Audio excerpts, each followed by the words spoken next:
Please rise for the Pledge of Allegiance. To the flag of the United States of America, to the republic for which it stands, one nation, under God, indivisible, with liberty and justice for all.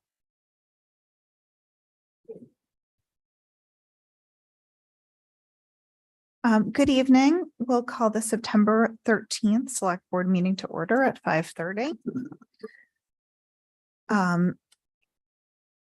Just one change to the agenda, that we will not be reviewing the minutes this evening, so that is off. And otherwise, we will move to announcements. Libby? Thank you. This meeting is being video and audio recorded. We have round 3 coming up for committee vacancies: Council on Aging, Cultural Council, Real Estate Assessment Committee, and the Tree Advisory Committee. Those have been advertised on the town's website. They are advertised in the newspaper this week and next week. The names of applicants will be announced on October 4th and October 11th. And on October 18th, the applicants will have the opportunity to introduce themselves, and the committee appointments will be made. There's just to quickly review what they are. There's 1 seat on the Council on Aging, 2 seats on the Cultural Council, 1 seat on the Real Estate Assessment Committee, and 1 seat on the Tree Advisory Committee. Next Thursday, September 21st, the Finance Committee will be holding its public hearing on the special town meeting warrant articles for the special town meeting of November 7th. That public hearing will be, again, Thursday, September 21st at 4 p.m. It will be hybrid. It'll be here, hybrid meeting, so it will be in person here, but also people can join by Zoom webinar, and the link is on the agenda. We have a couple of other things that came up that didn't make it onto the agenda because they came up later. First off, I was going to ask the police chief to give a quick update on the status of pending Hurricane Lee. We had a Emergency Operations Center meeting this morning about it, just to talk about prep and where we're at. Chief. Thank you, Libby. Good evening. First, I need to bring to attention, there was just an alert that went out from the Inky that said there's a tropical storm watch in effect from 5 o'clock tonight until 1 a.m. Thursday. That's incorrect. The information that's accurate is at 5 o'clock tonight, the National Weather Service issued a tropical storm watch for Nantucket County that'll be valid for essentially the next 48 hours. It does not expire at 1 a.m. in the morning. So that being said, there's also a coastal flood warning that's been issued to go along with that. That includes most of Nantucket's coastline and the outer part of Cape Cod as well. So things are starting to spin up a little bit with this storm. It's been the National Weather Service. We've been in touch with them regularly for the last week, and they've been very frank with us. This has been a very difficult storm to project and as to what it's doing. And it does look like that we're going to have some pretty significant wind impact. What's happening is it's going to pass east at the current track. It's going to pass about 150 miles east of Nantucket. And the thing to remember is that about 150 miles, excuse me, east of Nantucket, and hurricane force winds are extending out from the center of that storm 115 miles. So we have a 35-mile swing gap there for that storm to change track. So we could be very close to the difference between tropical storm winds and hurricane force winds, hurricane force being 70 mile an hour or greater. It is projected to be a Category 1 storm as it goes by the island. Earlier projections were calling for it to slow down a little bit and calm down a little bit. That doesn't appear to be the case. It's going. Tropical storm force winds will go out 250 miles from the center of that storm. So we're definitely going to be in a tropical storm force wind scenario here. Now, that being said, we're at tide cycles during this particular storm are astronomically low. So I think that will help minimize any type of coastal flooding that we deal with. So we'll probably be dealing with flooding downtown on Easy Street, Easton Street, Lower Main or Main Street down there, and also Broad Street area. So motorists need to keep that in mind as you're traveling around the island after the wind and the rain starts, because what is a flooded roadway might not be just water runoff from the rain. It probably will be salt water, which can be dangerous or damaging to your vehicle.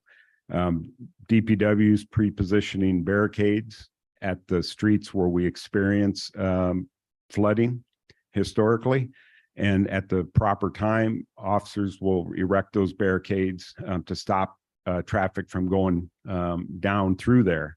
And we ask everybody on the island, if you see a barricade, please leave it alone. Historically, there are people that have certain vehicles on Nantucket that feel they can go through salt water, and so they remove the barricade.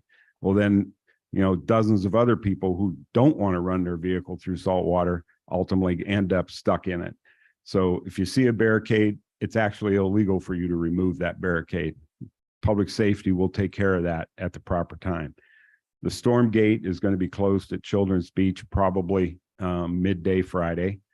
That too will be secured with jersey barriers so that it can't be opened. It is under surveillance by camera. So if we see somebody opening it, that's not from DPW or the harbor master's office, officers will respond down there to stop that. The sewer department is installing enhanced drain pumpage and stuff at Children's Beach to keep the flooding down beyond that barrier. If you open that floodgate early, you compromise the ability of that system to work effectively to protect those homes in that area. Where the DPW is also working to make sure storm drains are open. We expect maybe 3 to 4 inches of rain in a fairly short period of time to come with this storm. It's mostly going to be a Saturday daytime event, but the winds will start picking up Friday afternoon. Tropical storm force winds could be here as early as 8 o'clock Friday night, and then it'll just progressively increase through the night and then through the day Saturday. The good news is that it'll move out fairly quickly, and by Sunday and Monday we should have some nice days to clean up. Biggest risk for most people here in the island from this storm is going to be from trees falling as a result of the wind. The trees are full of leaves. They'll be wet, they'll be heavy, and they'll break easily. The wind is notorious for knocking tree limbs down over power lines. So if you see downed lines, you see downed limbs, don't go near them. You may not know there's a power line wrapped up in that tree limb that's down. If you lose power, probably it's a result of a tree limb coming down over the supply line into your home. National Grid will not know that. You need to report that to National Grid. You can do it by there's an app that you can download to your cell phones for National Grid where you can do it right online.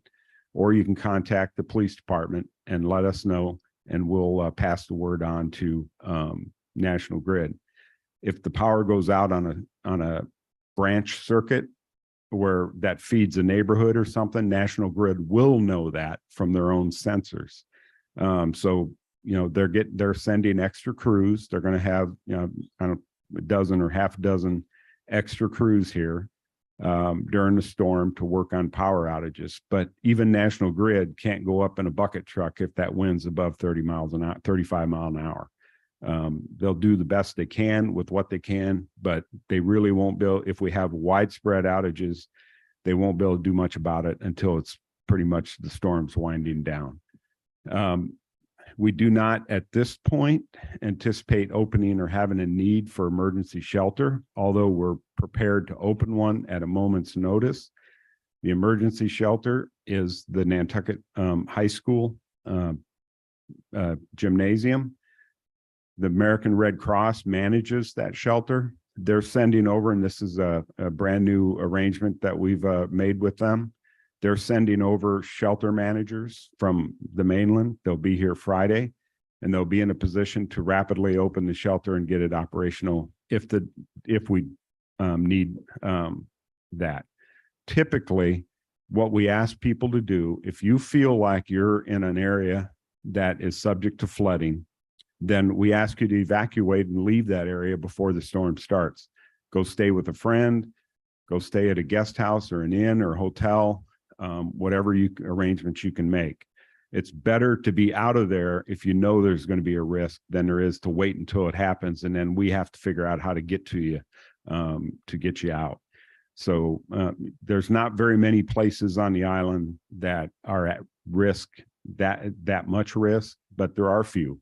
And if you're somebody who has a critical need for electricity, for instance, you have some medical dependency on a product, on a instrument or something that requires power, we ask that you let us know about that ahead of time so that we can be alert, and maybe it's something we can do to help mitigate any kind of harm to you as a result of that. I think we know most people that are year round. We have a different program that keeps track of a lot of people that are in need of assistance. But if there's a guest here or somebody you know of that's newly disabled or has a condition, just let us know. Call the police department, and then you can talk to, or the fire department.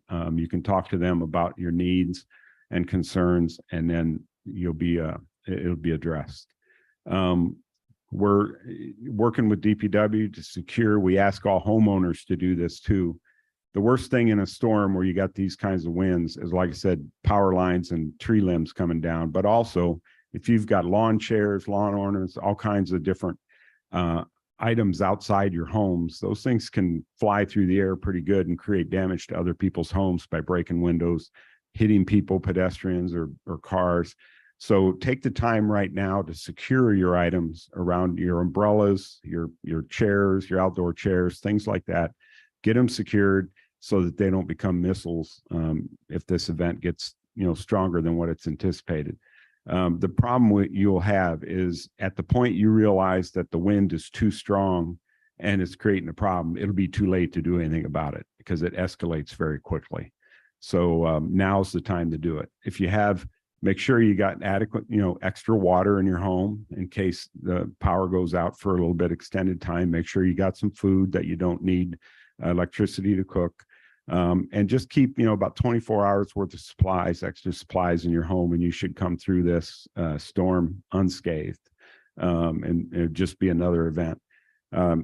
If somebody asked me how would I characterize this storm, I'm going to say it's going to be a very strong nor'easter that's going to hit Nantucket. And we've all been through nor'easters.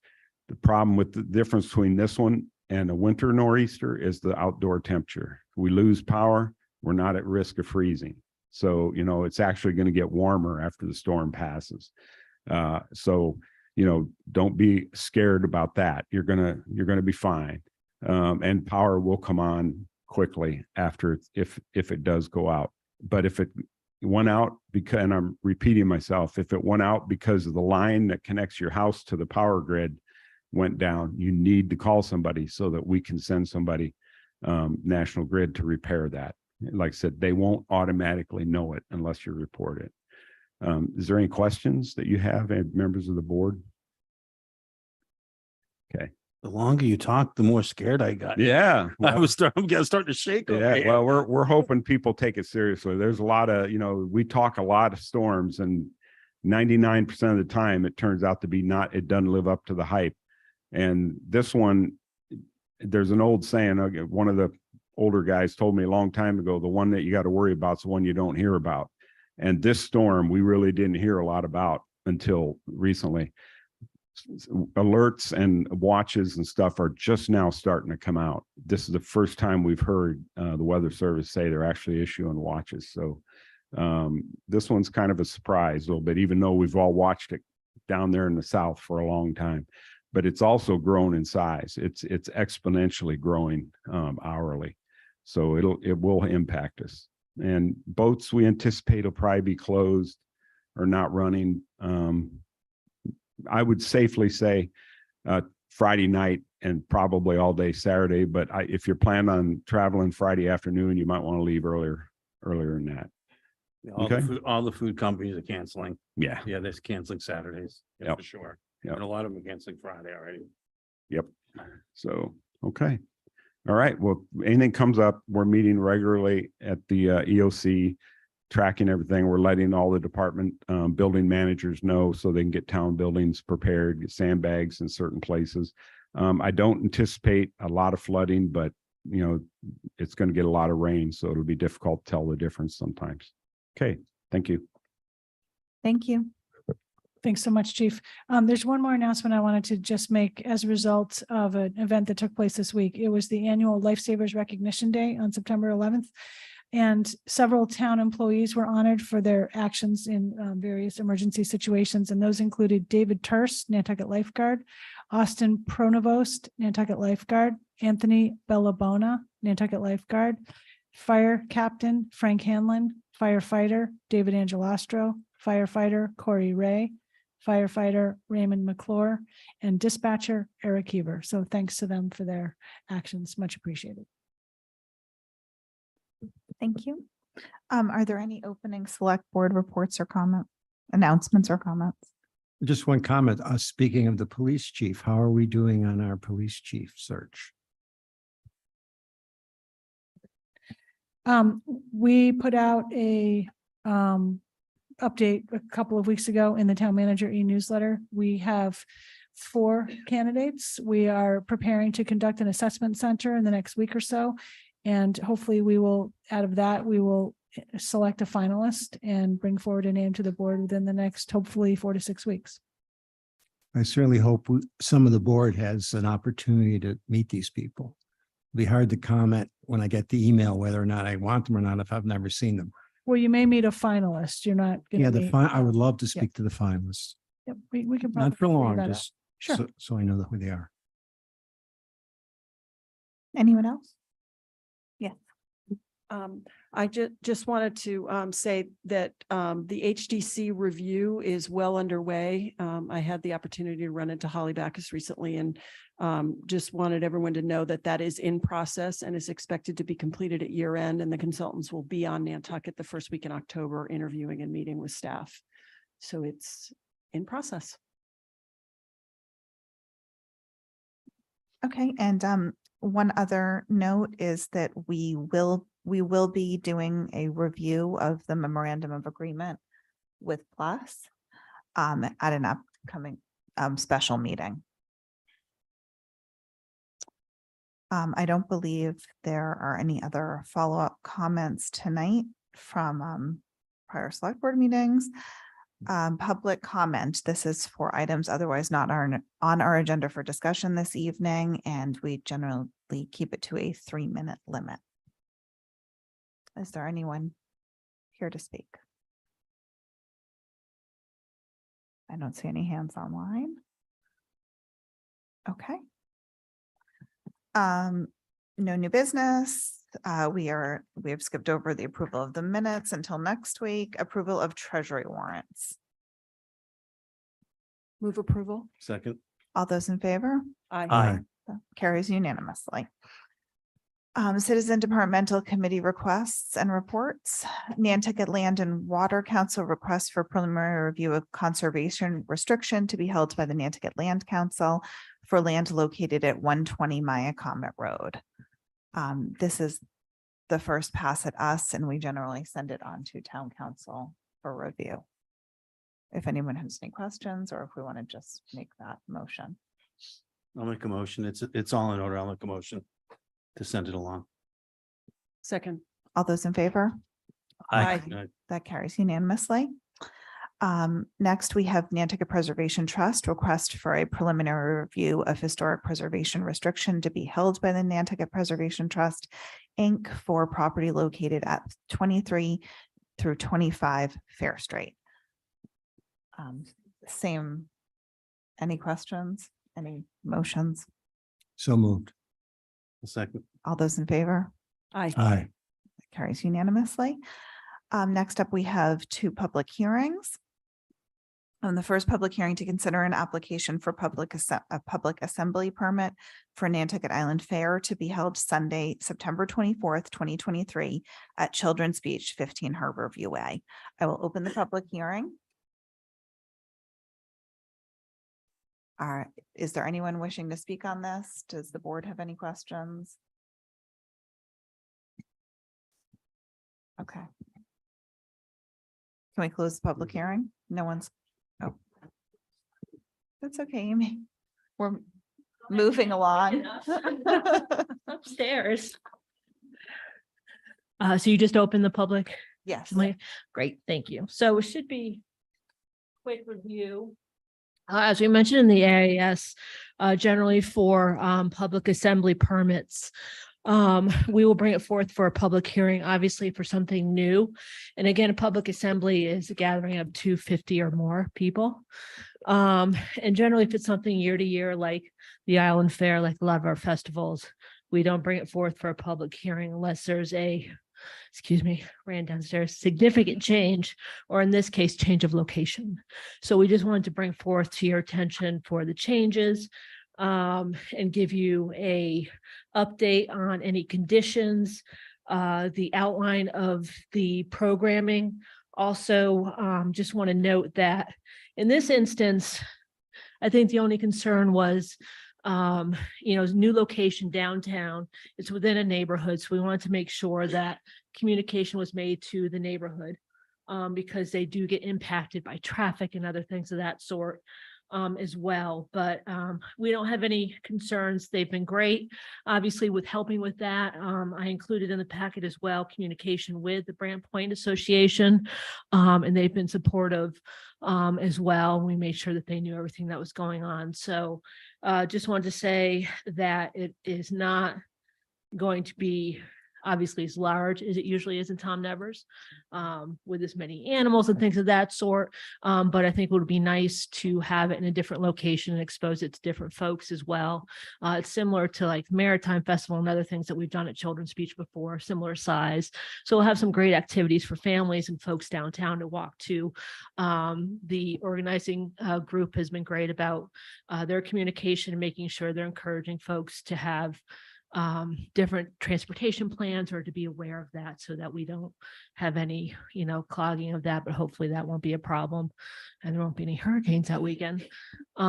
So I think that's it. If there's any questions on the conditions or anything of the permit. I just want to say thank you to the committee that is organizing the Island Fair. I used to work on this group, and there's been a lot of pivoting that's had to happen between COVID and funding and location and everything else. And I just want to give a shout out to the group that is keeping the fair alive. Abby, Suzanne, thank you so much with your whole crew, and encourage the community to sign up for a volunteer slot and help out and keep this tradition alive. And to say that their plan is to move back to Tom Nevers next year. And as a new nonprofit organization that will host and run the fair from now on and keep it alive. So there's been a lot of questions over the years about who runs it and how does it happen and is it a town event, and it's shifted around, but it is going to be privately managed under a nonprofit as I understand it going forward. And this is their way of a toehold for the community to remember this happens every fall, and it will be back to what it was next year. Yeah, and if I may jump on that too as well, I know for them to public hearing, oh my God, is there a problem? No, it's just part of our process too as well. So I know that was, all confusing at last minute too as well. And, I know in the past, the Island Fair tends to happen the same weekend as Nantucket project. This year, that's not the case. They're doing it later. So it's great. They kind of have the weekend to themselves and have more focus on it. So, that's nice. So that way they're not, it's not the same. We obviously couldn't do both those at that neighborhood. So I appreciate they're going along with this process, and they've been great in that as well. Thank you. Is there a motion to close the public hearing? So moved. Second. All those in favor? Aye. Aye. Is there a motion to approve? So moved. Second. All those in favor? Aye. Carries Thanks so much. unanimously. Thank you. Next up, we have the Nantucket Sewer Commission public hearing to consider amendments to the Nantucket Town and Sconset Sewer Districts pursuant to Section 10 of the Nantucket Sewer Act regarding Articles 18, 19, and 20 of the November 7th, 2023 special town meeting. Good evening, David. Good evening, everybody. So there are recommendations in the packet. We don't know if anyone wants me to go over them all or if there's any questions. Go ahead, Libby. I was just gonna set the stage for this a little bit. So there are 3 sewer district articles on the November 7th special town meeting warrant. All of them are citizen sponsored. And in accordance with the Nantucket Sewer Act, expansions to sewer districts or additions to sewer districts are subject to approval by the sewer commissioners, which is the select board. And they are also subject to a vote of town meeting. If the sewer commissioners choose not to approve the additions, then there is a 2/3 vote required at town meeting. If they decide to approve the additions, there is a majority vote at town meeting. So we have over the years established a team of health department, sewer department, and planning to review the parcels to go in and determine through a series of criteria whether or not they are recommended to be included. And for the most part, with citizen-sponsored sewer district additions, if ultimately approved at town meeting, those actual extensions would most likely be funded through the citizens, not through the town, unless there is a pending sewer project that somehow can be coordinated. So I think David is prepared to take you through the criteria of each of these articles. Hey, Kim, we will, I won't take them in any general order, but I'll take and start with 62. It's Article 19, it's number 62 and 64 Sankaty Road. They request an addition to the Sconset Sewer District. They did score a 12 out of 9. That area all the way up to Bayberry was in fact in the original CWMP that was done for Sconset. So those flow totals calculations based on zoning at the time when that CWMP was done were included in the design and construction of the plant. So there is capacity at the plant. That's the biggest thing that we watch very carefully on. So the capacity, yes, there's capacity. There is some requirements for the applicants, which they have to provide when they start to do any sewer permitting. They have to take in at least get an engineer to provide a report for the capacity of the existing sewer force mains and the gravity lines in the area. That's something that we pretty much recommend and require on all expansions or extensions into the districts. There's also one of the other questions is there capacity at the treatment plant? Yes, there is. These parcels were included. The septic criteria goes down through. The systems technically failed. Does it conform to local Board of Health regulations if they can install a conventional style septic system, or it has to be an IA system? And they all scored in the area that all ended up with that total of 12. Zoning, it was in the 2009 master plan for this area. It's not an affordable housing project. And the property is within a right adjacent to an existing sewer district in Sconset. So it was agreed on by our committee that this parcel be granted acceptance into the Sconset Sewer District.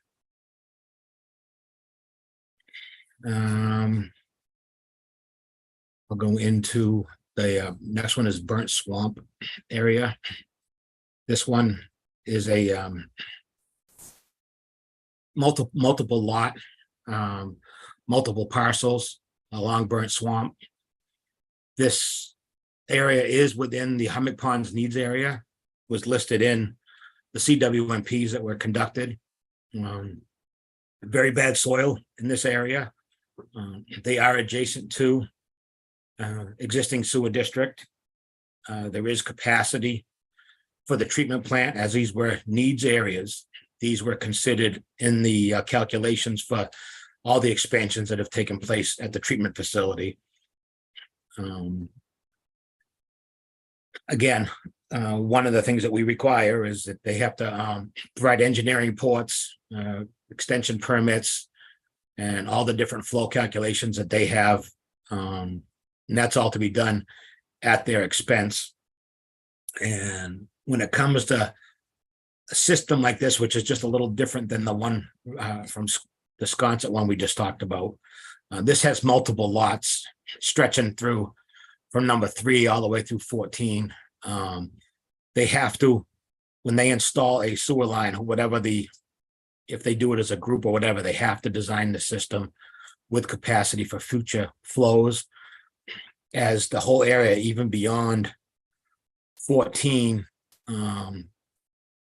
was calculated in the original Miacomet plan. So Hummock Pond North, South, all those areas were calculated in all the flow capacity for the plant. So they have to design this to be able to handle some future capacity down the line, to include even their own lots. And usually the engineers are very good with that. They calculate everything. They have to have, the stubs have to be left at every lot. They go by the regulations that were approved back in 2020, require a lot of this, and also payments by developers and whoever the proponents are in these ones. Very bad soils area. They're already within the needs areas. It's contiguous to existing district. There's more than 5 properties involved. Like I said, they have to do the future expansion. And this one scored a total of 14 out of the 9 required. And this being a needs area is something that we're probably going to start to see more frequently coming up, because the needs areas kind of surround all this. However, they're not in the districts. They were deemed needs areas, but parcels are getting added to those needs areas as we go along. And then the other article is the addition to the sewer district for Codfish Park. This one is very tricky. Oh, sorry. David, should we take the first 2 that you've discussed first and then go? Yeah, we can. Absolutely. All right, if that's okay, Don? Yes. That's fine. Yeah. Yep. So Okay, it's a public hearing? it's Is a anyone public hearing. So interested in talking about, that was it 19 and 20? I don't think so. I would possibly recommend having David review them all, have the discussion, and then close the hearing, and then you can vote on them one by one. Yeah. The first 2 are recommended additions. The last one's the only one that's a recommended denial, but Which is actually the first one, number 8. yes, number wise. There are some people here to speak on that if we're ready. I have one person waiting by the microphone. Do we want him to do 18 then, or? Let's hear his. Okay, David, do you want to go? Do you want to go over? Okay, yes, I can. This one is quite complicated. And in our discussions that we had as a group, it's got a lot of additions to it. Not only is it an area that was not included in any of the capacities for the plant. However, we don't anticipate any very large additions, but none of the flows at all in the village there were part of the original CWMP. The other one of the big things is this is considered a velocity zone for flooding,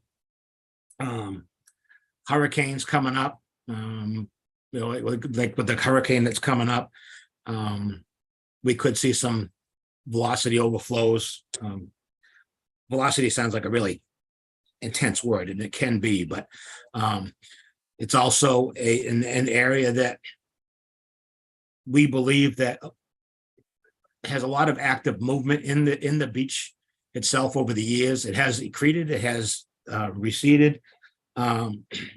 It's been fairly stable for a little while, but one of our big concerns was once we start going in and installing all the infrastructure, which would be all brand new sewer lines, we no longer allow individual spaghetti lines to properties like was done in the past.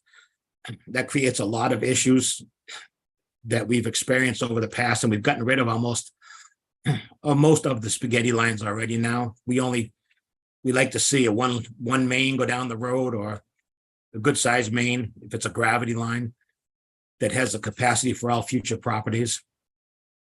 This would require, if it was to be done entirely by the regulations, that the entire Codfish Village would need to be sewered with stubs left at every lot. That means disturbing all the soils that have been in place for many, many years, mostly sand down there. You're going to be right along the coastal bank, running the mains down through the area. Potentially there could be some destabilization or some shifting of whatever. That's all for an engineer to come up with. It's well above our ability to come forward to, but this is just some of the reasons that we had going forward. A sewer system for this area would look one of two different ways. It would come down Gully Road under the bridge all the way down through the village and pick up all the lots in the area. This would put a main trunk line in that roadway that's right along the coastal dune right there, a velocity zone, shifting sands. It would have to be designed with valves that could be shut off during an emergency so that nothing could go back out if there was in fact a compromise of a system. So there'd be a lot of planning involved with valving, being able to protect the system. Again, we have to add coastal resiliency into everything. So this is another reason why it didn't make sense for this area. The second option is they would have to go up that small little paved way that comes down from Front Street, which is, again, it's a coastal bank. There'd be some destabilization in that area. They would tie into Front Street, which that main and Front Street has been in place over 100 years. The proponent would be required to have to replace that all the way up towards the center by the market with the extra capacity and to be able to properly handle the existing flows along that area. Again, a very complicated system with valves, et cetera, being able to separate areas, locations, different properties. This would be a pressure system, complete pressure system. Every property would have to have a grinder pump.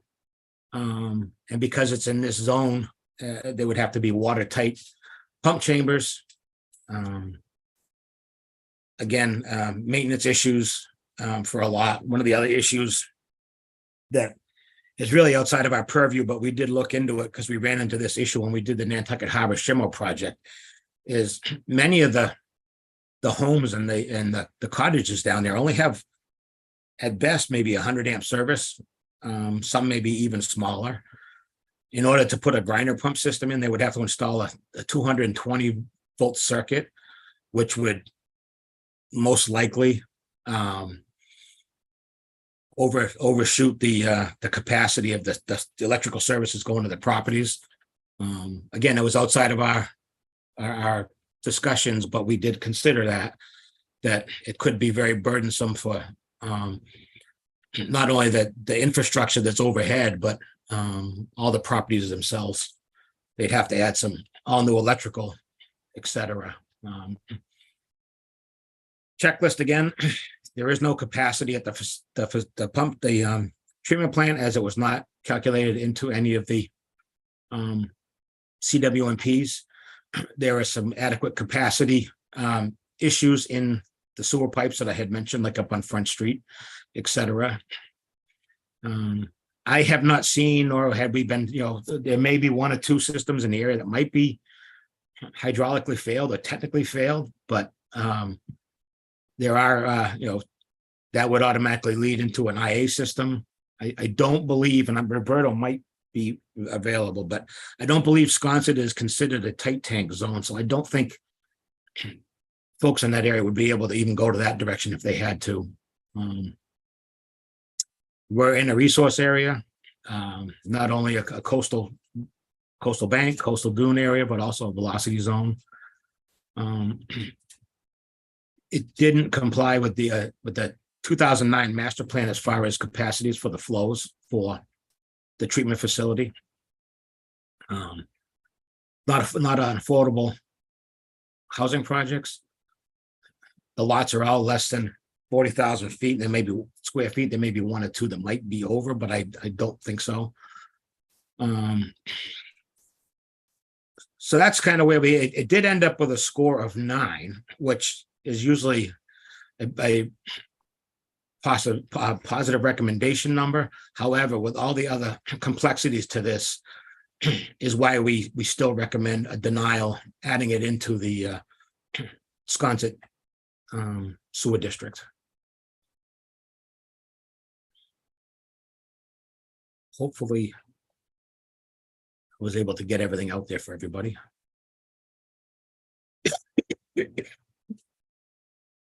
Matt? Well, with this, during this discussion, David, is it clear that you should add coastal resiliency to these criteria?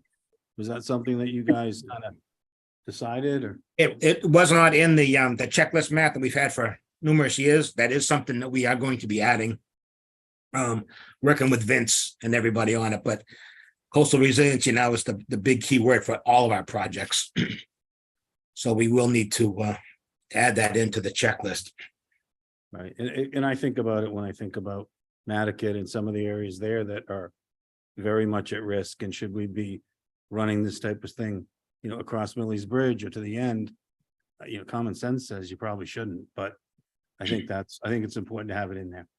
Very complicated with valving, so nothing can, if something gets compromised, same with the water company. I know they had to add a lot of extra valving in Nantucket just for that reason. Any other board questions before I go to public comment?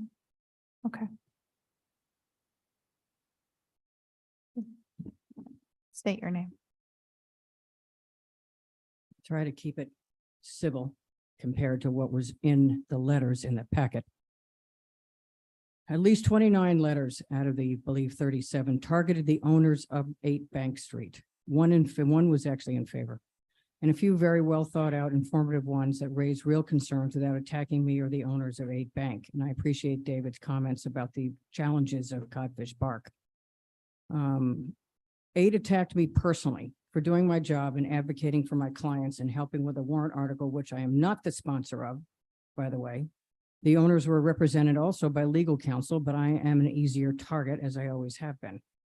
I have to stress that this is not a hearing on the merits of the HDC approved project at 8 Bank Street, nor should issues of the small group of people that opposed the HDC approval and then lost the repeal at the select board be discussed or considered at this hearing, despite attempts to demonize the owners and myself for what they have a statutory right to do. Seek HDC and ZBA approval and have representation at these hearings and through the permitting process. Anyone can put in a warrant article for any reason. We've seen an awful lot of ones that make no sense. It would have been expected to have town officials have a discussion with the proponents and let them know the very real logistical issues that may preclude doing sewer in Codfish Park. That did not happen, though we've reached out. That did not happen, nor was there enough or extended to the opponents to appear before the sewer commission and their group. It is particularly upsetting as town officials were reached out to about this as owners proceeded through the arduous ZBA process for 18 months and as a possible solution to the septic issue, which they were running into on their 1-bedroom little cottage. The topic of gaining Access to the sewer was openly discussed at the ZBA meetings that also include the owner's engineer and surveyor, including an email exchange between the surveyor and David Gray. This matter would go to town meeting, yay or nay, 2/3 or 1 or 50%, that's fine. Proponents of the article are appreciative of the new information contained in the town official's letter and the fact that there may be real engineering issues involved that may make this, though a good idea on paper to get them off the septics, coming from the Concom point of view, next to the coastal bank, too difficult and detrimental to the fragile Codfish Park area. There was no subterfuge, no circumventing of process, no perpetration as if we are all criminals as alleged in several of these letters.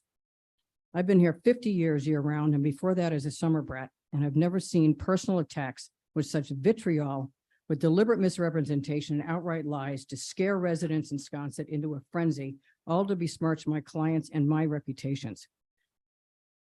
These people should know better. I'm required to represent my clients to the best of my ability and ask them and do what they've asked me to do, whether it's pro bono, as half my work is related to, or paid. I help people with warrant articles all the time at every town meeting. After 40 years of public service, I know how the process works. Being in the sewer district is toothless in many cases, considering how long it takes to actually, if ever, get sewer to areas in longstanding sewer districts. Just because you are in a sewer district does not mean you are incurring any financial impact until sewer actually gets to you.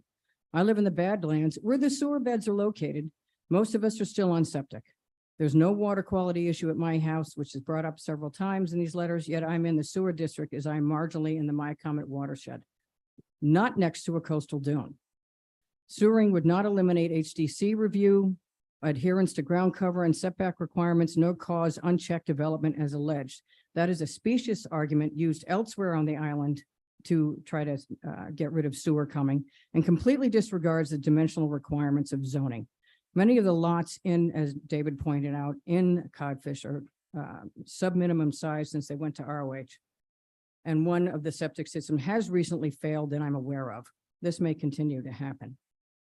The article was put in with the best of intentions for many reasons. Would it benefit the owners of 8 Bank Street? Certainly. We have not denied that. Would it have made sense to put in that lot alone? Maybe, maybe not. We'll have to consider an amendment at town meeting. We are the only house that's on the west side of Bank Street that actually can access Front Street very easily. In closing, my family goes back here to the 1600s. Finney's Lane in Hyannis is one of my great-grandfathers. My family established Hyannis. I have people buried here.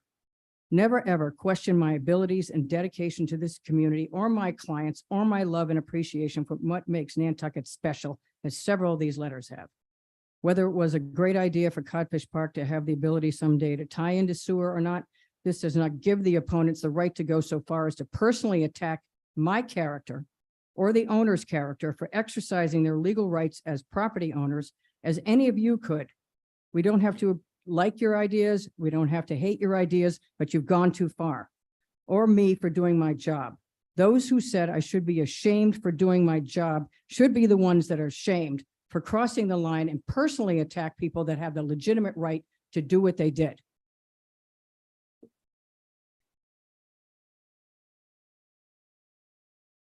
Is there anyone else who wishes to speak on this?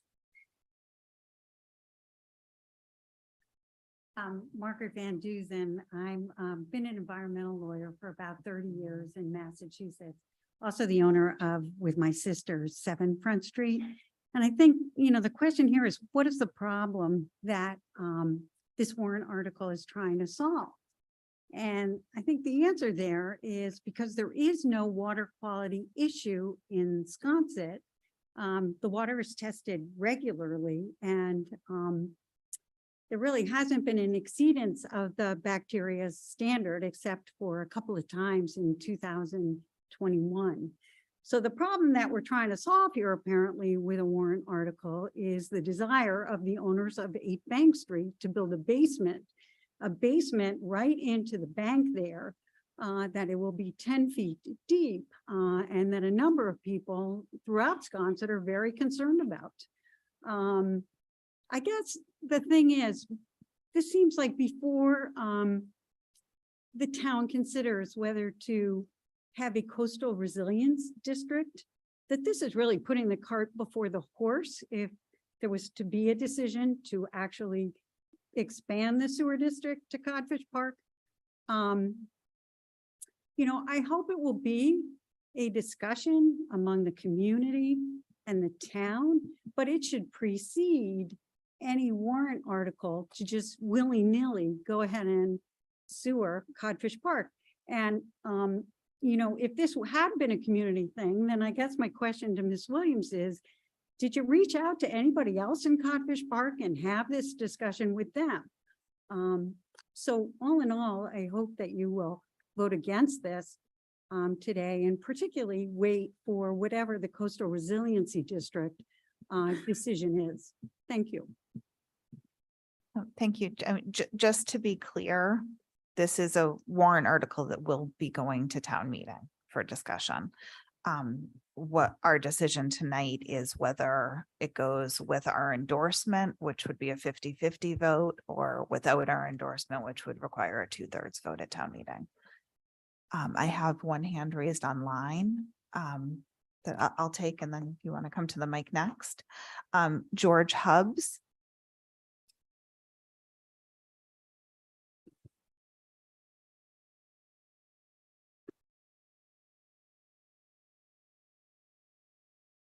He needs to unmute. George, you're muted. There you go. Am I okay now? Yes, we can hear you now. First, let me say it's a very informative meeting. I've been listening carefully. I only have one question. And that is, how much would it cost the town to create a sewer system for Codfish Park, including any land taking, construction, whatever cost would be involved?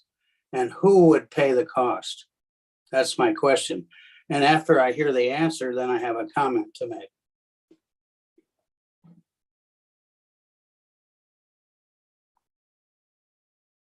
Well, this would add it to the district. Yeah, so the sewer department has a sewer master plan underway for Sconset. And I believe costs of sewering certain areas, as may be recommended in that master plan, are under evaluation. So I don't believe we know the answer to that question right at the moment. As far as who would pay for it, that would be something that would have to be determined using prior sewer extension projects as an example. And I think maybe David may have mentioned this, the Nantucket Harbor Shimmo project, for example, was paid for by the general fund through an override. And there were some accommodations made to some of the owners, to the property owners, depending on if they had needed grinder pumps and things like that. So there's a lot of details that would go along with who pays for what, but that's where how we've handled the larger types of sewer extension projects to date. And if I can follow up, there's been smaller ones that are paid for by the neighborhoods themselves. And even if the town pays for the entire laying of a pipe into an area, let's pretend that it gets voted at town meeting, all the homeowners are required to tie in after a certain amount of time, and that can be substantial, as we've found in some areas where people are coming in saying, I'm supposed to tie in and I can't afford it. What do I do? And so there's a lot that has to be considered in these. It's not as simple as, oh, let's just put a pipe where everything will be fine. Yeah. So I think it's, Agree with Matt, and Yeah. thank you for mentioning that, Matt, because there have been some smaller projects that are paid for through betterments. And those might be projects that aren't necessarily in needs areas, but are more for other reasons. Thank you. I don't know if David wanted to add anything. May I add my comment now that I've heard the answer? Yes, you may. My comment is I strongly urge the select board to vote against this particular warrant article based on a very simple set of answers I've just heard, which is that the total amount of this project, which is quite complicated to listen to David talk about it, the total amount of the project and who should pay for it are both unknown. And I suggest that it's not good public policy to bring such a warrant with those two things unknown to a public vote. That's the end of my comment.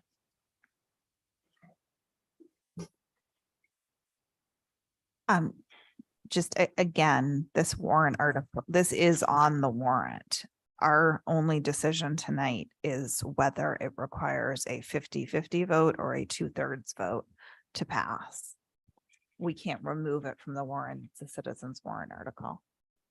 All right. Hi, thank you. My name is Drew Sievers. I live at 12 Codfish Park Road in Codfish Park. Just following on Margaret and Ms. Williams' comments, I would say that there are three simple things that pop into my head. Number one, unlike the folks that have written the warrant and put it forward, I have spoken to about a third of Codfish Park, and everyone that I've spoken to is against the article. So they don't want it. They don't see the need for it. That goes to the second point around, is it needed? Do we have water issues? And the answer is no. And I think Ms. Van Dusen did a great job on that. I think the third issue is, what is the cost to the owners? And there is a cost to the owners, as I understand it from discussions that I had, where the on-lot elements that you have to put on, the grinder, the new electrical, and the backup generator, all of that is borne by the owner of the lot. So if you have the majority of the neighborhood, right, based on a representative sample not wanting it, it's not needed, and it's going to cost the people who don't want it a lot of money, right? $40,000-$50,000 is the estimate I got. Then it doesn't make a lot of sense. So I know you can't take it off the ballot, but I would ask you to not give it your endorsement. Thank you. Thank you. I have another online hand, Joseph Arve. Yes, good evening. Good evening. Yeah, I was told that this issue wasn't going to come up till later on in the evening, so I just signed on about 10 minutes ago and only heard the very end of what Linda Williams had to say. I'm in a butter. The construction of this house will not affect our view, so I don't have any issue with that. However, a little bit of background. When these folks bought 8 Bank Street, within a week, I came home to find a section of our property had been cleared and scarified. And I thought that was kind of unusual. Went to the owners and said, well, you know, this is our property. And they said, oh yeah, we checked the survey. Yeah, it is your property, our mistake. I just am concerned, as I said in my letter, about Sconset being preyed upon by folks that are going to flip the house. This house, I understand, is on every rental site, and leave significant changes, and then they're gone with a fatter wallet. I just have trouble believing that someone would buy a house and not even bother to look at the survey to see whether they had additional property. They eventually asked if we wanted to sell some of our property for a parking space, and we weren't in favor of that. Those are the comments I have, a little bit of background. Thank you. Jeff Gardner. Let's try to keep the comments a little bit more specific to the sewer district portion. Okay, this is Ann and Jeff Gardner. I'm speaking on behalf. We are owners of 9 Broadway and 9 Front Street and abutters.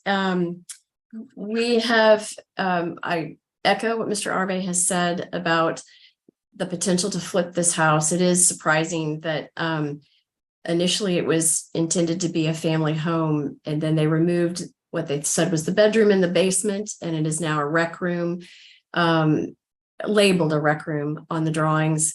And that led to the discussion between whether or not the septic system was possible, which has ultimately led to this discussion of the addition of the sewer district. I think the entitlements, as we have argued in front of the ZBA, the entitlements are unknown and they are concerning to the neighborhood. And it's surprising that something to this, with this potential to disrupt the structure of a historic neighborhood, the foundational structure of Front Street and Middle Gully, and the abutters that do not have, that don't have foundations to their homes, that can be brought even before a town meeting without it being proven that it's structurally sound and safe to do. I'm really quite surprised about that. Middle Gully is an evacuation route. It's the water to Codfish Park, and that could be damaged. The angle of repose from the basement, the bottom of their basement excavation, extends up to the far side of Front Street from their property, which will impact the abutters all along Front Street and the Arves to one side and Margaret Van Dusen's property to the other. There's also the question of where would they put the equipment needed to pump sewage up to Front Street, and you can expect efforts from property owners to protect their properties from eminent domain, if that could come to pass. But of most concern, I think, to most people, and the reason that people are so vehemently opposed to this is it's a historic district. They have put us already through 3 years of upheaval to try to get this property built, and it was never fully thought through before they started creating problems that the neighborhood had to defend against. There's been years of upheaval, and there will be continued years of upheaval. If they have to dig up all of Front Street and Middle Gully, you can expect several years of which this historic district will not be passable. You will not be able to use those locations, and there will be risks from weather and structural damage during those 3 years. There's a lot that's unknown here. So my husband and I definitely request that you not approve this. Thank you. Hi, I'm Lynn Filipski. I'm the former president of the Siasconset Civic Association, and we took a position against it only because of the access road of Middle Gully, which is the emergency access road for all of Codfish Park. So any kind of construction in that area was problematic.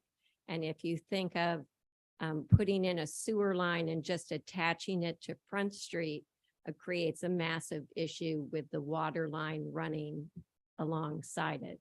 So that is the background that I think you're well aware of. I have worked with David Gray before when I was the chair of the area plan for Siasconset, of which we passed and gave to you in 2021.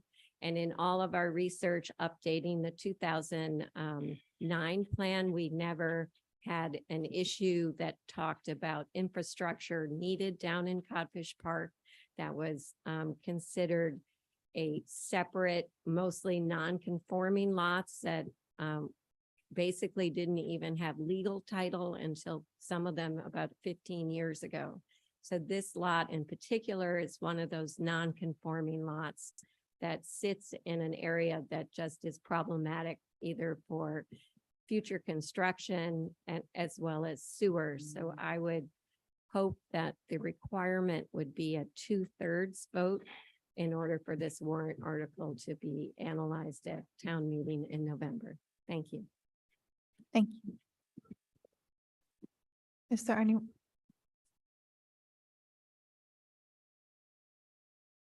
My name is Carol Greenberg. I am the current president of the Siasconset Civic Association. And the board of the Siasconset Civic Association is opposed to the 8 Bank Street project because, as Lynn said, it is adjacent to the Middle Gully emergency access road for all of Codfish Park. And building into the bank may destabilize it. The sewer system is expensive and disruptive to the neighborhood as well as to the town, not to mention finding space for grinder pumps, holding tanks, connection lines, and there is no water quality issue in Codfish Park that a sewer addresses, as has been said. Thank you. Thank you.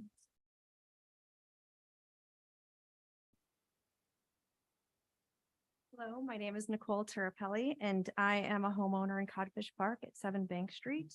And I'm strongly against this warrant article, and I really want to encourage the voters in the November town meeting to vote against this. And I encourage you to turn it down also, so it goes to a 2/3 vote. Thank you.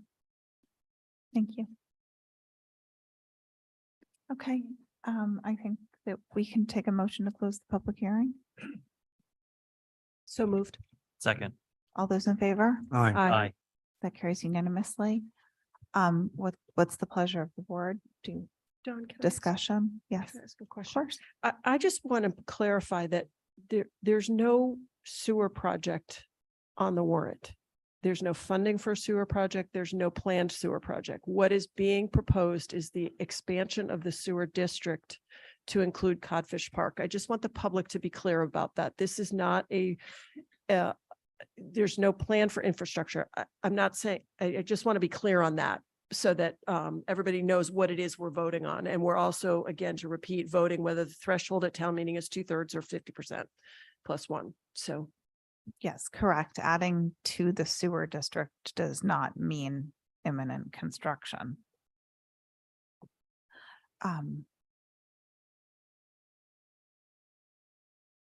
Does anyone want to make a motion? I mean, I am inclined to go with the recommendation. Yes. Yes. I'll make that motion to accept the recommendations of David and his team. Second, All three. all Yes. three. Sorry, who seconded? I'll second it. Okay. Any further discussion? just to clarify, that's so that we're endorsing 19 and 20 and not endorsing 18. Correct. Okay. So it will have the higher threshold for the vote at town meeting. All those in favor? Aye. Aye. That carries unanimously. A Okay, next, question, do we want to put a comment on 18? we don't have to do that right now. We can do it later. Okay. Town managers report, update regarding short-term rental registration vendor. I'm going to turn this to the finance director and or the health director for a quick update. Thank you. So we had originally put together a small group. It was myself, Roberto, Penny Dye, Kathy Baird, and Lisa Wynn. And ultimately, Matt Heffenhofer was included. We had done an original presentation with 2 other vendors before the contract was approved. So today we re-engaged the 2 vendors with Matt Heffenhofer and did 2 presentations, one from each of the companies at 11 and 2:30 today. And then tomorrow we will be meeting to go over that and ultimately come up with a recommendation on which vendor that we would like to move forward on. I will say that I think out of this process, we have 2 vendors that have a much deeper understanding and did a lot of legwork on their own on the intricacies of the short-term rentals on Nantucket. So I think that out of this, we'll have a registry that's up and running and a lot of good opportunities to collect data from it. So I think it'll be a much better process since we've gone through this. I don't know if Roberto has anything to add. No, nailed it all.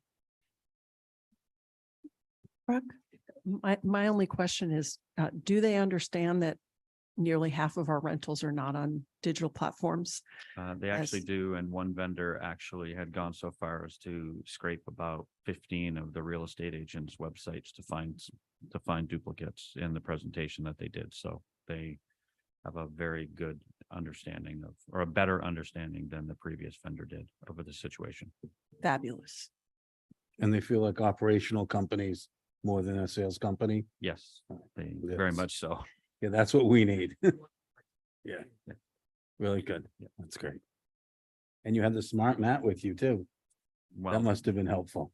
it was actually very helpful. He had a lot of good questions today in both presentations, so it was certainly helpful. I'm concerned about how they're going to understand the crossover of calendars where the dates are just blocked out because without actually having the leases. Is there an answer to that? I mean, obviously on the booking platforms, they can actually see when it's booked.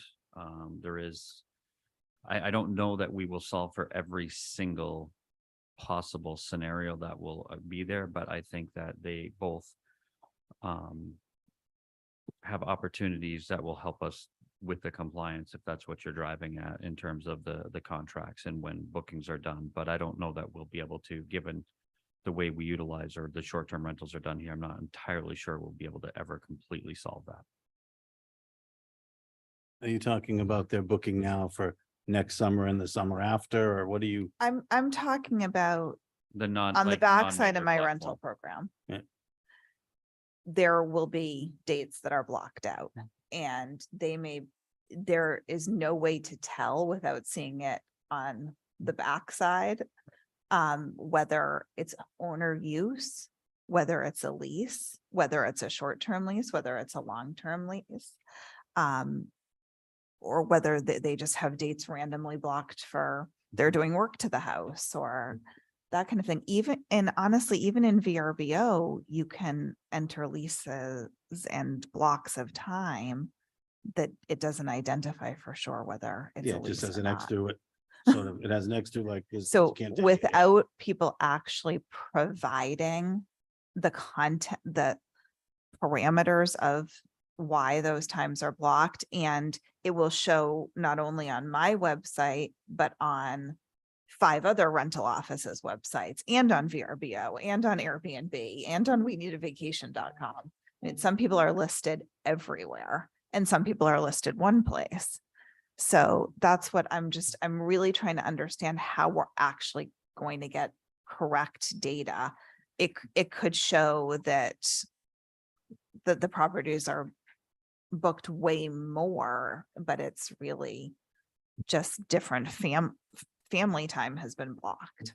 And one vendor did actually make that point in their presentation that there is some inherent limitations with that. And we really didn't discuss a possible solution in the presentation, but it was something that they had flagged that is a limitation that may need more in-depth analysis on how to overcome it.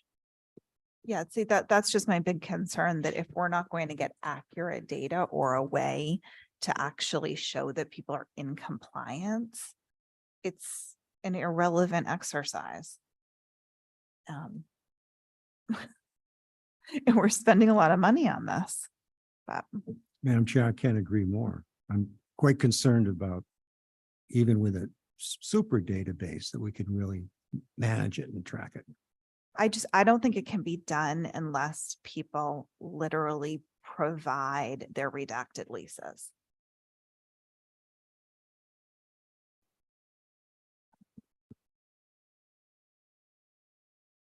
That's all. I don't have an answer for you today, but I know that it's been identified as an issue, so. It's as accurate a data as possible without direct human interaction. Yeah, but at the same time, there's Flawed though. But There's no way around it. Remember, we as the board has said from the very beginning, short-term rentals aren't our problem. It's long-term rentals that are killing our time as staff. The regulation as it stands, Article 39, before this new special town meeting, what was voted in was more than anything just to make sure people are renting a safe building, not necessarily how many turnovers or how it's being used. What's coming on this fall town meeting falls under what exactly you're concerning. And right now, I hate to say it, we don't have an answer for you. Here's a question. Would it be during enforcement, they're going to sign under pains of penalty of perjury? Correct. That they've done X, Y, and Z. Correct. And so at that point, they're going to have said, I've rented under the certain amount or I've rent, et cetera. They're going to put that down. So at some point, there'll be some, if it's, I would guess if it's designed correctly, at some point there'll be, if the right questions are asked on a yearly basis, and those are improve as you learn what's, sort of missing, I would think that maybe you'll get 95% of it. I don't know. Like that would be the goal. The good news is you're at both of you are absolutely right. The good news is the vendors that we've been speaking to, and one in particular specifically gave us the, I wouldn't say guarantee, but it would have to be in our contract to create a Nantucket specific platform to drill even deeper, which none of the other vendors have ever offered. Right.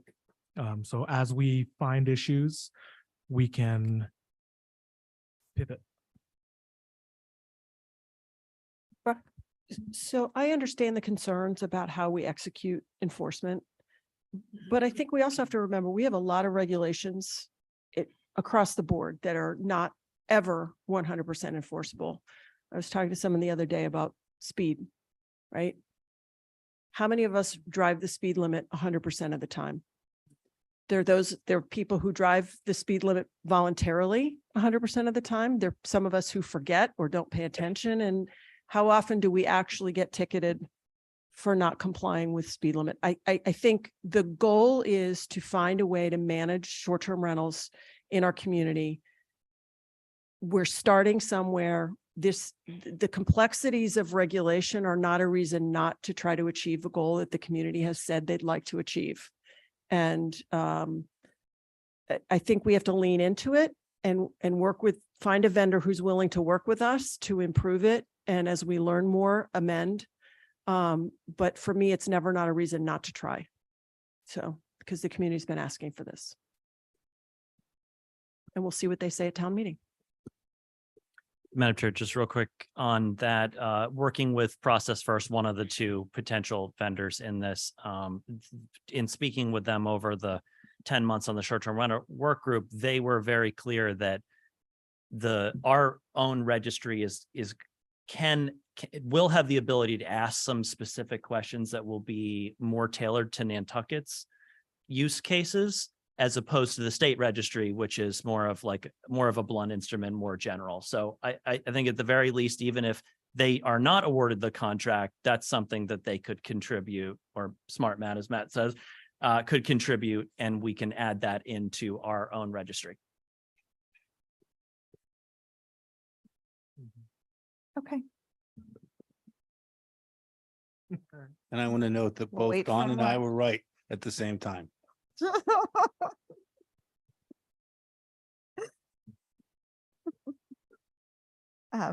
Next up, the review of the 2024 town meeting timeline. So I apologize for getting this out to you so late. There's been a lot going on in the office, but this is very similar to what you may have seen in other timelines for town meeting in the election. I do have a couple of notes at the end as to when holidays are, and there's a few things we still need to add in. I've noted the schedule builds in about a week to be somewhat flexible. So if we need to move things around here and there, we can. And all people who have something to do with town meeting have reviewed this, and I've worked in their comments. So it's ready for your okay. Okay, any questions? Okay. Do you need us to vote on that or anything? Just to vote to endorse it would be great. Is there a motion? So moved. Second? All those in favor? Aye. Carries unanimously. Next up, select boards, reports and comments. Discussion regarding formation of the town council study committee. This kind of came up with some questions last week. And I think Libby was going to go over where we're at and what the rationale is. Sure. For moving forward. So as the board will recall, there was a discussion early on after town meeting as to the engagement of a facilitator, and I was specifically asked to look into that. So I didn't take that upon myself to do on my own. So since that initially came up, I have done the following, and I think I sent this report out to you last week, but I don't know that it really got read out at the meeting. So just to quickly take you through. And a little bit more progress has happened in the last few days. I have contacted 4 potential facilitators. Their names came to me from my own personal knowledge, the Mass Municipal Association or other town managers. I've received back 4 proposals. They range in scope somewhat, and they range in cost from about $15,000 to about $40,000. One of the proposers isn't actually proposing to facilitate with the committee, but is more proposing that in advance of the committee getting going, that a community assessment be undertaken to gauge the community's understanding of what the government is, what its issues are. The phrase sort of pointed me to this was, what is the problem we're trying to solve?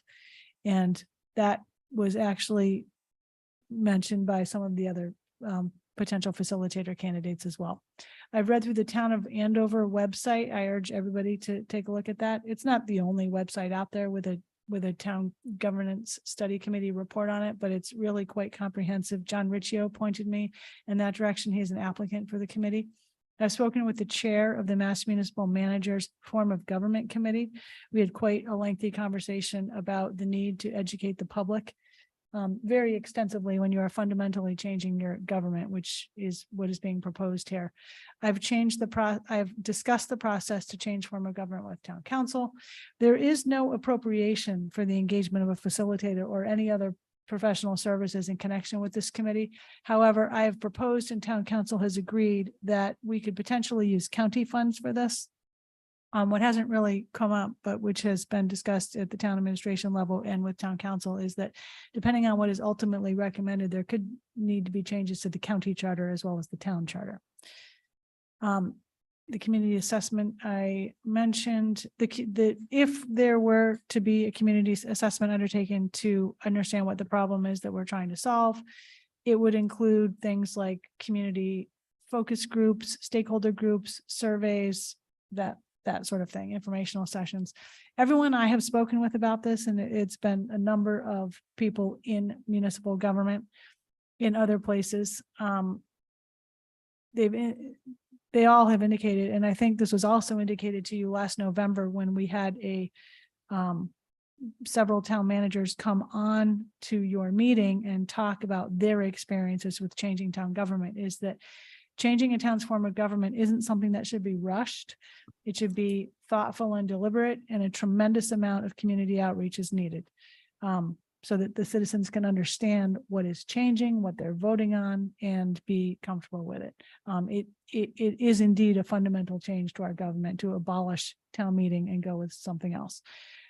So I just wanted to mention those things, and I did put together, didn't have a chance to send it out to you, but I will tomorrow, the little summary of the facilitators that I got proposals from.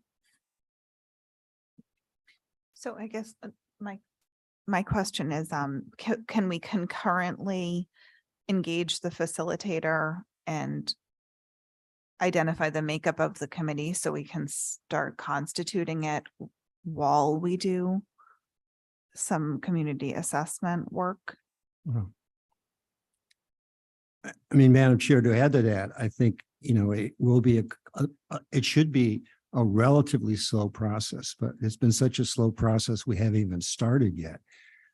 If you look at the potential members of this group, they're pretty smart people, they're pretty experienced people, and I don't see any reason why we can't get the group formed and let them decide what they need instead of us telling them what they need. Because this is kind of a grassroots effort. It's an effort to look at the government. They may conclude that we're doing just a great job and we should keep going as we are, or they may conclude there's necessarily changes. So I really, really would like to see us get them going. There's other groups you didn't mention. There's like the Collins Center from UMass, which is actually a semi-government agency because it's a university. We wouldn't have to really have a contract. We wouldn't have to bid them.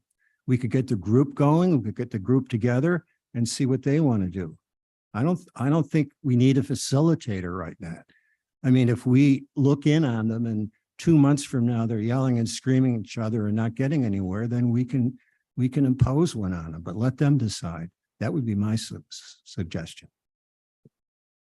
I don't know how the rest of the board feels. Curtis? Curtis Barnes. Along those lines, I would think we have a bunch of well-qualified people who've applied. And no matter what process you're going to go through to get where we're going, I would hope that we could get the committee established so we could hear these suggestions and needs, and it would help us do the job. But I do think we should get the committee appointed so we can just start doing something instead of waiting and waiting and waiting. Thank you.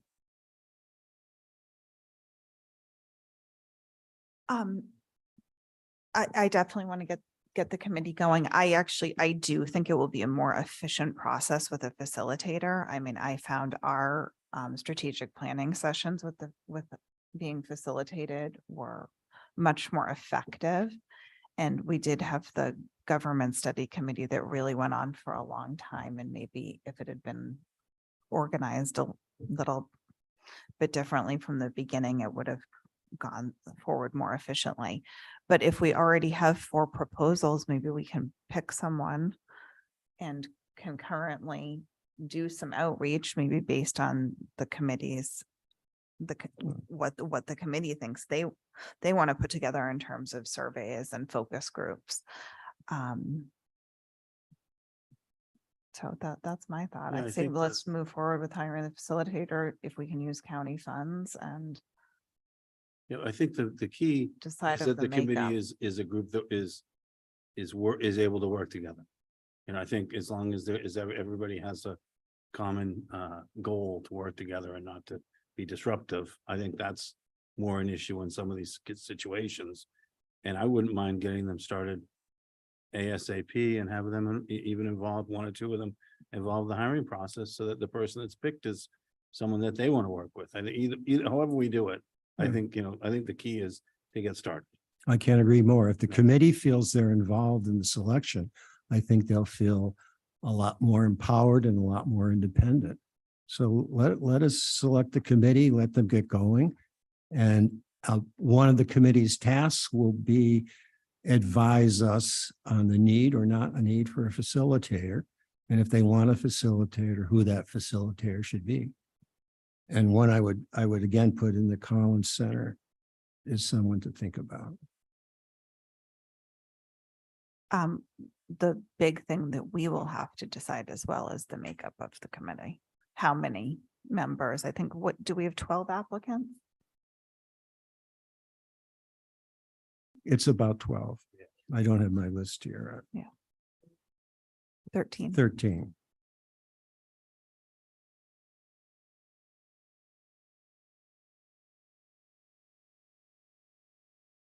I've kind of been going back and forth in my mind about this. It feels like a little bit of a chicken and egg argument to me, like when we put Neighborhood First together, there was a lot of analysis about what did the warrant article, ask for, and I think it's pretty clear in the language of the warrant article. So I was in favor of doing the facilitator first, but I'm sort of leaning toward let's seat the group. And then now that Libby's done some legwork in terms of what people who've done this work recommend as a process, I think that's the thing that I was a little worried about is what is the process that could sort of go around. I think the government study committee did a lot of work, but it felt like they went around in circles for a long time.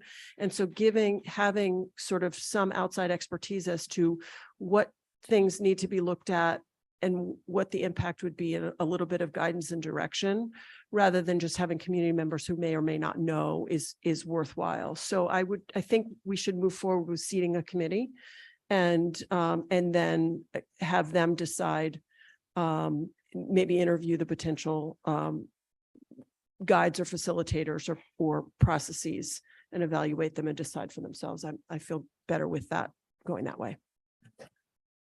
Do you know how many members Well, you yeah. want? Could we throw out there maybe 9?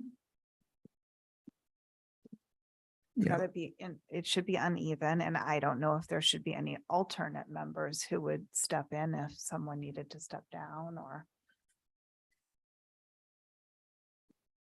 Madam Chair, just on the short-term rental work group, we definitely needed alternates. And sometimes the alternates weren't able to make it, but at least they were there for the times we need it. And I would also say, I think obviously there is a difference between the committee getting together and discuss, which I certainly endorse. I think it's a very good idea and a discussion that the community, Nantucket, should have. But just getting together and discussing, or whether there's going to be an actual deliverable at the end for this committee, which I think is a facilitator who's competent and knows exactly what is possible and what's not possible, because there's a big difference between a charter commission or a home rule petition and the time frame, and probably to have her interview Brian and Roberto and Libby and Greg and Rick and on and on and on.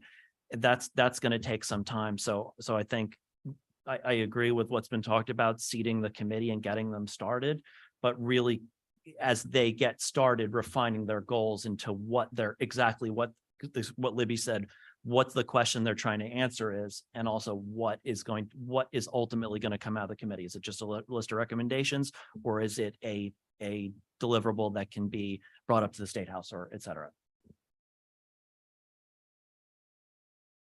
Okay. Tucker, did you have a comment? Hi, just Tucker Holland. Really, actually, as a former member of the Town Government Study Committee, not an applicant for the new thing here, but actually, we have several of us here. I just was going to say a couple of things. One, I don't know so much that we went round and round on the committee, but the elephant in the room was the topic that's before you now, and we understood that it was too big to take on in that format, and that this specialized approach is really what is necessary. And I would advocate for a group of 9. I would advocate for alternates, because one of the challenges, we were a group of 7, was often getting enough folks to be able to participate in the meeting. So whatever it's worth. Linda, comment? I too was a member of the original charter that wrote it, and the second one, and this one we just ended. And I agree with what has been said. It wasn't so much that we went around in circles, it was that, as Tucker just said, the elephant in the room was what type of government. So a few of us went over to Falmouth, who did convert from this type of government to a representative town. And then we talked to people that had, converted completely. It's a big shock. No matter what this group comes up with, I do agree with Tom, that's going to take a lot of outreach, because it's a major, major shock to go from this even to representative town meeting, where you force those 250 people to show up. It's required. My feelings on the government study was that we go to representative, because we're end up with like 200 people anyway, but those are the people that have to reach out to their constituents in their zones. They must have meetings. There's a lot of things that are required for outreach with a representative town meeting. And if you only have 2 people showing up anyway, they might as well be the people that are representing their constituencies. Going all the way to the ultimate town council type of thing. I'm not personally sure the town's ready for it, but I do agree that it has to have a lot of study. It has to, and I agree, is it going to be a deliverable, or is it going to be, here's our recommendation, which is what we gave you in our report? I mean, it's a really dicey topic with people that just are wedded to town meeting. So I think the people that you do put on, I didn't apply for this one, but I'll probably go to the meetings. You got to be careful what their objective is. They've got to be very focused, which is what the government study committee had to deal with, the whole charter, and not just focusing on the type of government. So it's not, as I said, not going around in circles. It was just that we had multiple aspects of the charter to consider, which is a different focus for government study committee versus this, which is focusing on the type of government. So I think maybe you'll get somewhere, but it's going to take an awful lot of outreach and buy-in from the public, who just waits for town meeting every year. And I've been 50 years at town meetings. I hate town meeting. I mean, the specific article is to evaluate going to a town council form of government, but I would imagine the committee might review the other alternatives that are out there. And to then bring it back to town meeting if they decide to recommend it for a vote, but then it goes into the whole Process, yeah. rewriting the charter. Yeah, I And could- having a charter commission. I mean, that would they're obviously convene for gonna a have, year- A year or more. I think that when we had the meeting, they said it took them about 18 months. With other towns, but, I mean, I guess I'm just thinking, why don't we go with 9 people and 2 alternates? Or we have 13 people, maybe 9 and 4. 9 and You 4. think we need 4 alternates? I mean, it's quite a. I mean, we could end up with more applicants too, because obviously this is, once we decide the membership, it's going to go. I would suggest we decide the membership this week and put it on the selection next week, because we have posted those people. I think we have to start over, don't we? No? I mean, you do have applicants. I would Okay.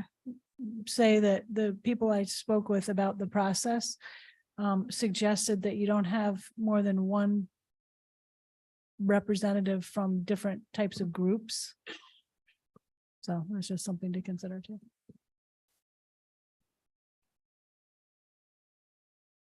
And you do have some groups that. There you is have- crossover. There's more than one FinCom member that applied. There's more than one town employee that applied in different departments, I think- but I would Madam Chair, that I would just take 9. Otherwise, we're going to get complicated if we limit to certain groups. I don't know if we can do it.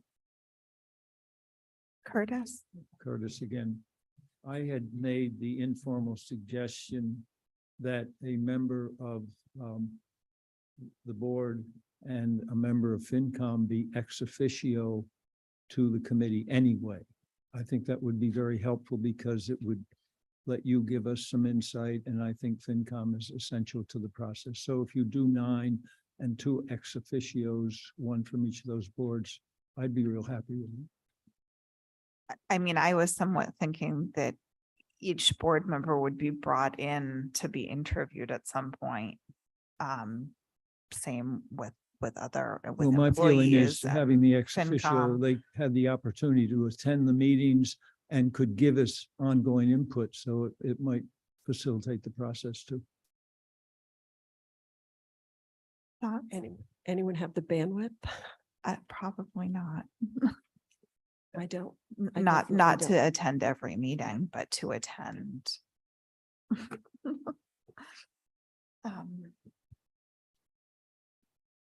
I think it would make sense for us to somewhat rotate in.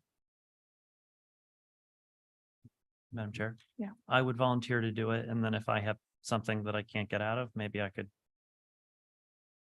Not all of us together on an email, of course, but Yeah, well, I guess that's scheduling, but you know what I mean. Yeah. I Try to would, reach out to someone else if you can. yeah, or I would volunteer to be his official alternate. Or Okay. with my colleague is the primary representative. Okay. So are we circling in on a group of 9? Mhm.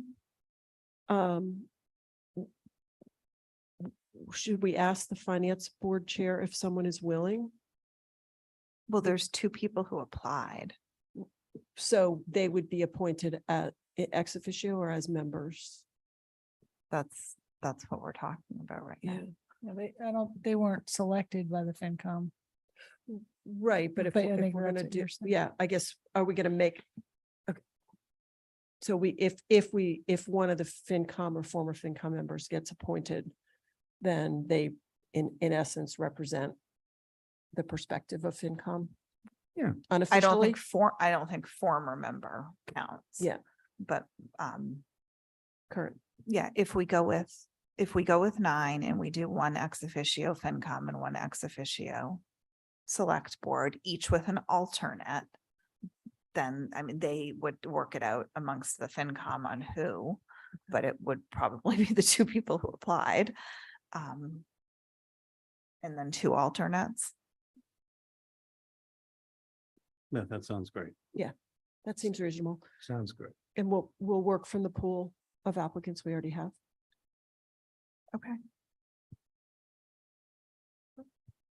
So 9 members, 2 ex officio, 1 being from the select board, 1 being from the FinCom, each with an alternate. Plus, there'll be other alternates for the 9 members, There will be 2. that- alternates. Yes, so they'll be non-voting unless they get brought in when someone's not present. Right? Does that make sense? So if my math is right, there'll only be one person not involved. If the two FinCom, one of them will be the alternate for the FinCom member. In this, what was it, 13 and Yeah. Yeah. Basically. so there'll be one, so we'll vote. It'll be There'll be easier. a vote against. Oh, God. No, I don't want to. Sorry, Curtis. Maybe someone will drop out. I mean, I think if we're agreeing, we should stop before we start disagreeing again. But do we want to, now that we've established it, allow anyone else to apply before we finalize the appointment? Madam Chair, if I may, not to throw a wrench in the works, but somebody to come up to me the other day and said, hey, you advertised that during the summer. I would apply now. And I'm not sure we should go there, but I'm just thinking back to the STRWG is that each member, 9 members had an alternate. And that seemed to work pretty well. I'm not suggesting, I'm just kind of throwing it out there that if we could do it easily, then maybe we do that instead of one applicant not getting appointed. I think we should advertise it for 2 more weeks. Yeah. I could live with that. 2 weeks. Yeah, that's fine. And then finalize Yeah. that. But now that we know the makeup that we're going with, and then we can also get in touch with FinCom and say, you're going to do that internally. And then we can do an official appointment of Tom and Malcolm as alternate later. Given this is Am I going to be a correct that years long you process. Would not have to reapply. The people who have already No. applied are on the list. So you're opening up for additional applications. That's the only thing. Yep, correct. And if anyone wants, has decided to Well, I know withdraw. someone who will apply to it. Awesome. Thank you. Great. So can I just, if I advertise it for 2 weeks, that's the 21st and the 28th in the paper. Are we following the committee appointment process for this? I think we expedite this. Okay, so we would be doing appointments October 4th. Yes. Yes. Is that okay? Yeah, whatever you want. Okay. Do you need us to vote on that, or is it consensus? Consensus. Okay. All right, next up, discussion regarding Cultural Heritage Partners opinion editorial regarding balancing wind energy and cultural heritage preservation. I personally thought this was excellent. Does anybody have any comments, questions? Madam Chair, there's this one sentence. I know what it means, but it says the town of Nantucket is not opposed in principle to wind farms offshore. I mean, I'm not sure that do we want them so we can see them offshore? I think what I was gonna say after that is just say, we don't want to see them, period. I mean, there's other environmental issues that I think a lot of us have concerns about. It's not just, it's obviously the visual aspect, the heritage aspect, historic aspect, but there are some other environmental issues. So I have just a little trouble with that sentence. Madam Chair, the Cultural Heritage Partners reps are on, and I don't know if you want to get a little overview from them. I think we should, yeah. Hi. Hi, Greg. Hello, can you hear me okay? Yes, we can hear you. Okay, thank you. Greg Werkheiser, my colleague Will Cook is on with me. Happy to talk online, offline about the concept of the op-ed generally at your discretion. We're certainly willing to look at any sentence in the draft op-ed and anything that's troubling to any of you or not clear. or you think is inconsistent, we're happy to remove that or write around that. More generally, I think what we want is just some level of confidence that as we get closer to the period in which the public is paying greater and greater attention to what's going on, that we have your backing to increasingly go where the public is paying attention and speak to them there.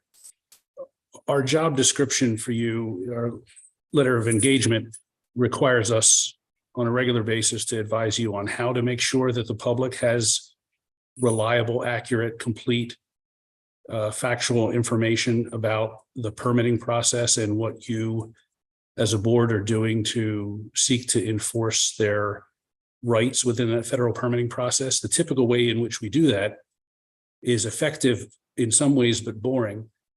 We file these very long, detailed, lawyerly comment letters on the official docket of BOEM. That's a public document. Anybody in the country can see it. Not many people go to the BOEM website on a regular basis for entertainment or information. So the second thing we do is we take the links to all those public comments we file and we provide them to town staff, who then aggregate them and put them on a dedicated website that's attached to the town's website. So it makes it even easier for town folk to go there and figure out who's saying what about the regulatory process. But even under those circumstances, we still see the appearance of letters to the editor, or more concerningly, op-eds or articles in the press that get some very fundamental facts wrong, or just leave out part of the story that it's essential for the public to understand, to be able to effectively communicate their wishes about these things to you as their representatives. And so beyond just this draft op-ed, we would like, as your lawyers, and we would like your staff, folks like Holly and Lauren and Libby, to feel that they too can craft corrective, informative public statements that go more directly to the press instead of being stuck passively on a website, that can make sure that the town folk understand what's really happening, and to the extent that we can, accurately convey what the town's perspective is, but more importantly, what the process is. So with respect to this op-ed, the draft's been floating around 20 or 30 different versions. We are happy within a reasonable period of time to take any additional comments like the board members earlier. And if you could provide those to us soon, in the next day or two, we'll get this out to the public. I hope you all agree it is a meaningful way of accurately defining what's going on. And then going forward, I'm not sure if we're asking for some sort of formal action, but since it's already in our job description, it's probably already in the town manager's job description. But if you could just give us a sense that you are comfortable with us moving from passive information availability to actively informing the public on your behalf, or on behalf of the town, I think that would give your staff some greater confidence and us some greater confidence that we're not getting out ahead of our skis.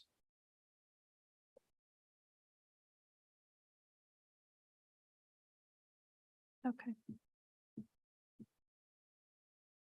So should any edits from board members come over in writing? That would be lovely. Whatever's easiest. You can also just pick up our cell phone and call us and dictate them if you're on the run. Whatever's the best way for you to get it to us in the next 24, 48 hours would be really helpful. Okay, and then whatever the final version is will come around to all of us. It will. The question then is, are we waiting on a subsequent level of approval by you all, or can we assume that if we don't hear additional edits from any of you, or if we've responded to the edits that we do hear in the next 48 hours, that we can then proceed to working with the media to get that published? I would hope it would be the latter. That is, if we hear from you in the next 48 hours, we'll be responsive. If not, we can presume that we can proceed. Yeah, that's perfect. Great. Madam Chair, what will be done with this now?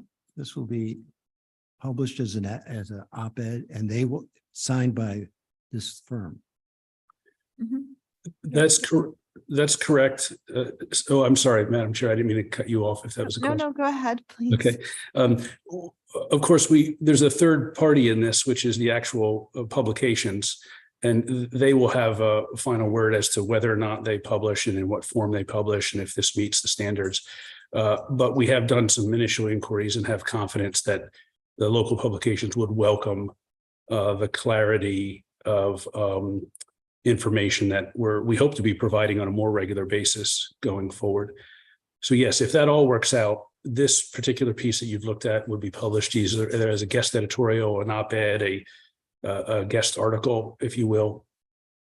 And then what we would love to have the authority to do going forward is to have either Holly or Lauren or Libby, not always having to have it be from the lawyers, which, as you know, is just thrills everyone when they see something from lawyers, but the town itself could respond if necessary to a letter to the editor or to correct an article that's in the paper if it gets something factually wrong. Okay, I'd be comfortable with that. Okay. Matt? Yeah, my only comment, I think where my only comment is where the sentence that Malcolm just said, I would say we just don't want to see, we don't want to see them. I would just put that in there. It's clear we don't want, we're going to see a few from Vineyard Wind. We didn't really have any choice in the matter. We'd like not to see any of these others. Now, I don't know that that's realistic, but that should be our position. I think the other point is that so A, we shouldn't see them, and B, the people need to know who they contact they're coming to us thinking that we can stop this, so we can do it. I think it has to be clear, who should they be pressuring? Who should they be contacting? And I don't know if that's not necessarily in this letter, or maybe it's on the town website. I guess that's a question, but I think, the people need to be pressuring the right places. But I think we can respond to those, to both of those. One, we'll make an edit to that sentence that adds, the not seeing them. I take the note of the other board members' point about it's not just the visual impacts that are concerning. So if you'll let us sometime tomorrow morning when our minds are fresh, we'll circulate a replacement sentence for your consideration that maybe addresses both of those points. And then also, we will put in a reference, if we don't have it in the current draft, that people should go to the town's regularly maintained website for a list of people that they can contact who do have some legitimate power to exercise as to how this consultation process goes forward. That's a great suggestion. And anything that we publish at any point should consistently have a link back to the town's website. Yeah. And you do have it there, but I know what it means because I've been involved, but I think it needs to be a little clearer to the public. Thank you. We'll do that, Matt. That's all. Okay, thank you. Yeah, I really need to see a clarification of that sentence Okay, because it's, understood. I can't support it. Okay, We'll have that to you in the morning, and thank you for pointing it out. thank you. Are there any committee reports? So do we need a vote on that? A motion that in the next 24 hours with the changes that Malcolm is happy with or we're happy with? Okay. A motion? Okay. All right, that's a motion. That's, Is there a second? Could you just restate the motion, okay. Matt? No, let's get this out within the next 48 hours. Once comments are in, I won't have any more. I'm done. Comments and revisions. Yeah. Tom? Madam Chair, if any board members have comments, should they direct them to the chair or town manager or directly to Greg? Directly to Greg, right? Greg, what do you think? And copy the town manager. That's fine. Thank you. And not my place to change Mr. Fee's motion, but if you would consider expanding it to be not just for this op-ed, but your general support for town staff who are assigned to do this offshore wind work to be able to communicate accurate and corrective information more directly to press outlets. I'll make that as a follow-up. Okay, thank you. That's what I was looking for. Second. Yeah. All those in favor? Aye. Carries unanimously. Thank you very much. Thank you. You'll have a great evening. I hope it ends relatively early for you. Take care. Good night. Night. Are there any committee reports? Okay, is there a motion to adjourn? So move. Second. All those in favor? Aye. Aye. That carries unanimously. Aye. There are, let me just double check.